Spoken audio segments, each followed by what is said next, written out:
ये जरा देखें ग्राउंड रियलिटी के ऊपर what do you think will happen? महर ग्राउंड रियलिटी, अगर आप ग्राउंड रियलिटी पे चलना तो चुप करके गुलाम बन जाते हैं। अंग्रेजों से क्यों इतनी कोशिश की थी आजादी लेने के लिए?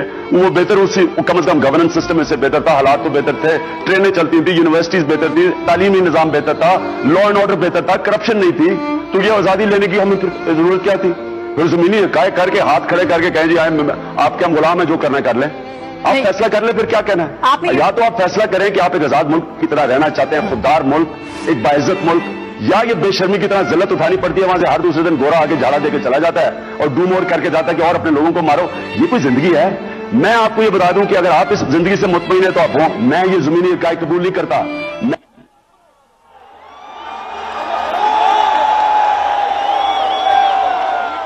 सो पाकिस्तानियों जरा गौर, अभी 12 बजे तक मैंने अभी जरा आखिर पॉइंट पे भी आना है, लेकिन मैं ये समझाना आपको चाह रहा हूं कि मेरा जो कायद था, कायद आजम मोहम्मद अली जिन्ना,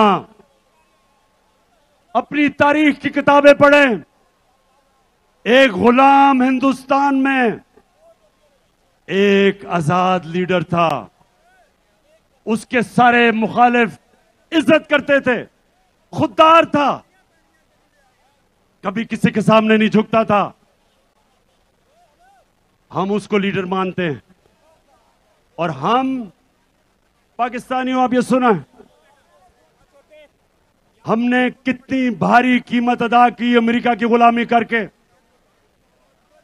मैं फिर से आज आपको कहता हूं कि मैं अमेरिका से दोस्ती कर रहा था, लेकिन मैं गुलामी करने के लिए तैयार नहीं था। मैंने प्रेसिडेंट ट्रंप से मेरे ताल्लुकात ठीक थे, क्योंकि वो वापस इज्जत देता था। जब मैं वॉशिंगटन गया, अपनी पाकिस्तानी कम्युनिटी में